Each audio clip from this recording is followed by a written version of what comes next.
Enkya ya leero ekibuga Kampala kikwatiridde obwakabaka bwa Buganda bwe bubadde butongoza omwoleso ogutuumiddwa omwoleso gaggadde.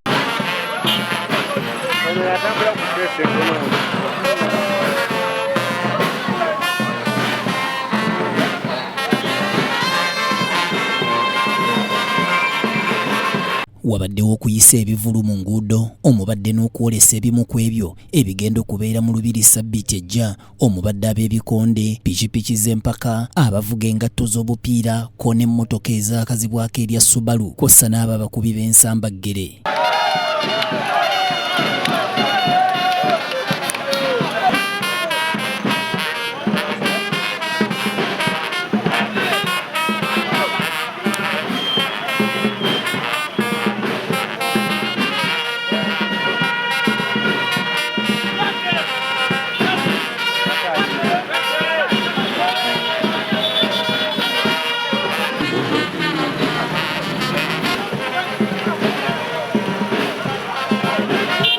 Bano batambudde okuva ku lubiri lwa Beene mu Ndeeba paka ku Bulange Mmengo emikolo emikulu we gyategekeddwa.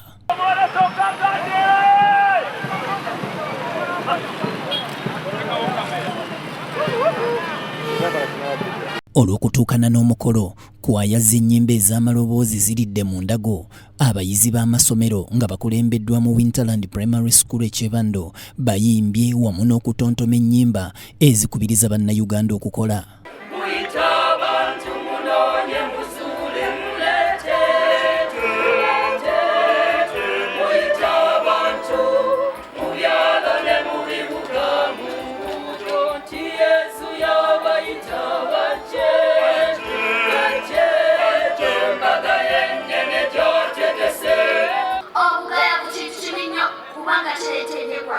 Mama yafa, tata yafa, jaja wa jaja na ina yafa. Gavumenti yetu yambe. Yii, ulaba wafa, nawe wafa. Tuve mbuga yafu tugenda tukole, owata sigendo iye, owata matigendo sike, owakatale gendo tundeno wa ofisi muleka tule, kuba yasoba ya ofisi. Katikkiro Charles Peter Mayiga mu bubaka bwe bw'atisse omukubiriza w'olukiiko lwa Buganda Patrick Luwaga Mugumbule akubiriza bannayuganda okukozesanga obwongo so si mubiri gwokka mu ebyo bye baba bakola. Olwo nno ekitiibwa ky'emirimu gyabwe kirabisibwe era nga wano awadde ekyokulabirako kya bannalulungi. Alulungi okuvaayo nga nnalulungi ebyo ebisooka ateekwa okubeera nabyo, naye ate n'obwongo buteekwa okubeera nga bukola ne bunnyonnyola ng'obalabi balungi naye ate obwongo bwabwe bukola. Kwegamba abo obabuuza byonna ebikwata ku Uganda naye okusookera ddala ku Buganda ne bakubuulira. Ono asabye abantu ba Beene okwongeranga omutindo mu ebyo bye bakola wabula balemenga kutambulira mu byayita byokka. Omulembe gwe tulimu tetukyayogera ku Vasco da Gama. Mubamanya abantu abo?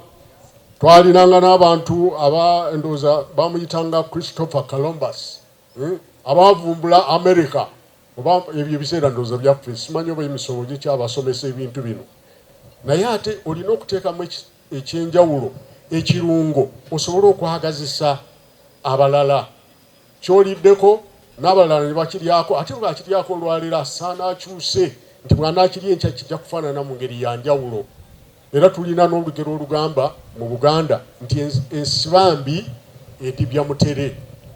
Kakati bw'oba tosibye bulungi ye packaging mu Lungereza nga bwe twandibadde tukyogera. Packaging yo eri etya ekintu okisibye otya kubanga n'ebyobulambuzi nabyo bino byennyini twetaaga okubisiba obulungi nti gwe bw'oba olina ekyobulambuzi kyo omuntu ayinza atya okujja awantu wamu. Wano wasinzidde n'akubiriza bannayuganda okwettanira ebyobulambuzi ebyaffe wano ku butaka anti anammuwuwe nti leka ab'ebweru balye.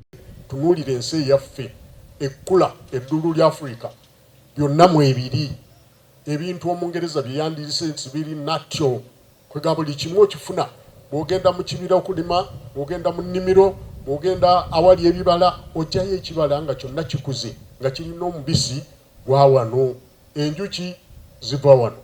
Omuteesiteesi omukulu Moses Lubuulu amanyiddwa nga Luba alambuludde ku nteekateeka. Emyoleso gyaffe gino bulijjo gye tuba nagyo gibeera gisimbye ekinyusi ku kintu kimu ky'omuntu bw'ayolesa. Tulina omwoleso ogw'ebyobulimi gwo gubeera guli ku bya bulimi bwokka. Tulina omwoleso ogw'ebyobulambuzi gubeera ku bya bulambuzi bwokka n'emyoleso emirala. Omwoleso gaggadde abantu abo bonna ow'ekitiibwa gubakwata ne gubateeka mu kifo kimu. Oluvannyuma omwoleso gutongozeddwa era nga gulinze balambuzi. N'ebigambo ebyo omwoleso ngutongozezza Ssaabasajja Kabaka awangaale.